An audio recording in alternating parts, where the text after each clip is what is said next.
이번 북중미 월드컵은 시작도 전에 왜 이렇게 아쉬운지 모르겠습니다. 감독 하나 빼고 이 정도로 마음에 드는 스쿼드가 어떻게 나올 수 있는지, 바이에른 뮌헨의 센터백 김민재, 파리 생제르맹의 전담 키커 이강인, 컨퍼런스 리그 8강까지 진출시킨 마인츠의 이재성, 페노르트에서 주전 미드필더 황인범, 튀르키의 최고 공격수 반열의 오연규, 프리미어리그 출신 황희찬, 프리미어리그 오퍼도 있는 설용우, 골키퍼는 뭐 말할 것도 없고 이젠 분데스리가의 주전 윙백까지 보유하게 되었습니다. 그리고 대한민국 역사상 최고의 공격수 손흥민이 버티고 있지 않습니까? 이번 월드컵을 위해서 대한민국이 브라질도 아니고 어떻게 모든 포지션이 좋은 선수들로만 있을 수 있겠습니까? 지금 선수들만 봐도 아시아 최강을 넘어서 정말 조 1위를 목표한다고 한들 놀라운 일도 아닐 것입니다. 대한민국은 월드컵에서 조 1위를 딱 한 번 경험해봤습니다. 바로 2002년 한일 월드컵 때죠. 그리고 최종 성적은 결승까지도 가능했던 4강이었습니다. 이후에 나머지 두 번의 16강 진출 때는 모두 조 2위를 하면서 조 1위를 만났더니 넘어서질 못했습니다. 2010년에 수아레즈가 버틴 우루과이를 만나서 아쉬운 패배로 8강 진출에 실패했고 2022년 16강에서 브라질을 만나면서 탈락하고 말았습니다. 조 2위를 하면 8강 진출을 바라는 건 너무 큰 욕심이 됩니다. 그럼 조 1위도 욕심 아니냐고 하겠죠. 이번만큼 조 1위 욕심 난 적은 없습니다. 1포트가 전력 급감해버린 멕시코입니다. 그리고 덴마크가 마지막 월드컵 티켓을 따낸다 하더라도 막상막하 전력이지 밀리는 전력이 아닙니다. 남아프리카 공화국은 더 말할 것도 없고요. 이런 기분 좋은 상상을 한 이유는 바로 대한민국의 윙백이 더 강해질 수 있다는 희망이 생겼기 때문입니다. 옌스 카스트로프, 이 선수가 소속팀인 뮌헨글라트바흐에서 포지션이 바뀌더니 윙백으로 주전 선수가 되어버렸고 이번 분데스리가 27라운드에서는 쾰른을 상대로 멀티골을 폭발시키는 대활약으로 엄청난 주목을 받게 되었습니다. 옌스의 소속팀 글라트바흐는 리그 하위권 상황입니다. 남은 8경기 안에서 성적이 떨어지다 보면 강등도 될 수 있을 정도로 사정권에 있습니다. 글라트바흐는 20년 전에 2부 리그 강등 이후에 1부 리그에 잔류하고 있습니다. 글라트바흐는 27라운드에서 강등 경쟁 상대인 쾰른을 상대로 원정 경기를 치러야 했습니다. 정말 중요한 경기였죠. 이 경기에 글라트바흐는 3-4-3 포메이션을 가동했고 옌스는 왼쪽 윙백으로 선발 출전했습니다. 경기는 시작한 지 1분 만에 옌스가 선제골을 폭발시키면서 기선 제압에 성공하게 되었습니다. 킥오프 직후 박스 안으로 침투해서 선제골을 터뜨린 겁니다.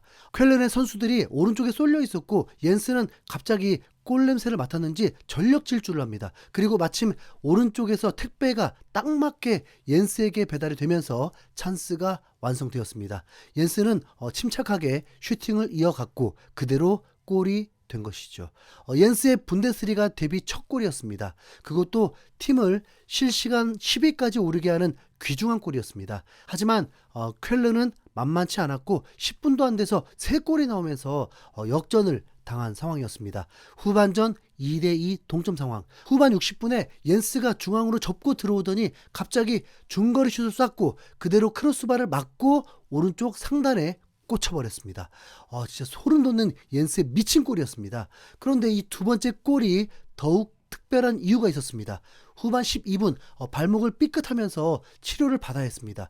누가 봐도 교체가 맞는 상황이었는데 이를 악물고 경기를 이어갔고 부상을 안은 채로 멀티골을 완성해버린 겁니다. 옌스는 경기 후 이렇게 말했습니다. 발바닥에 끔찍한 통증이 느껴졌지만 이를 악물고 버텼다. 그런데 마법처럼 공을 차넣었다. 네. 다시 제역전에 앞서가는 글라트바흐. 이 골은 득점 확률이 2%에 불과한 원더골이었습니다. 최종 3대3 무승부는 되었지만 정말 최고의 활약이었고 분데스리가 주간 베스트 11에 뽑히기에 충분했죠. 이 경기가 더욱 의미 있는 이유가 있습니다. 쾰른은 옌스의 친정팀입니다. 12살 때부터 쾰른 유소년에서 성장했지만 단 한 번도 1군 출전 기회를 받지 못하고 팀을 떠나야 했습니다. 독일 매체 익스프레스는 카스트로프가 골로 통쾌한 복수를 이뤄냈다고 표현했습니다.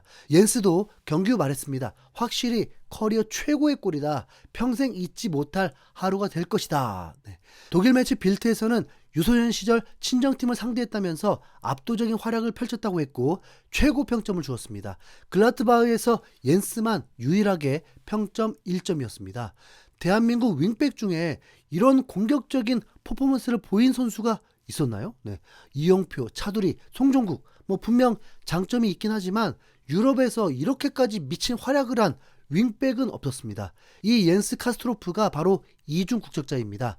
어머니가 한국인이고 아버지는 독일인이죠. 옌스는 대한민국이 부탁하면서 국가대표를 뽑은 선수가 아닙니다. 그의 어머니는 서울대 조경학과를 졸업한 능력자인데 독일 유학을 떠나서 독일인 변호사와 결혼을 했고 옌스를 낳게 됐다고 합니다.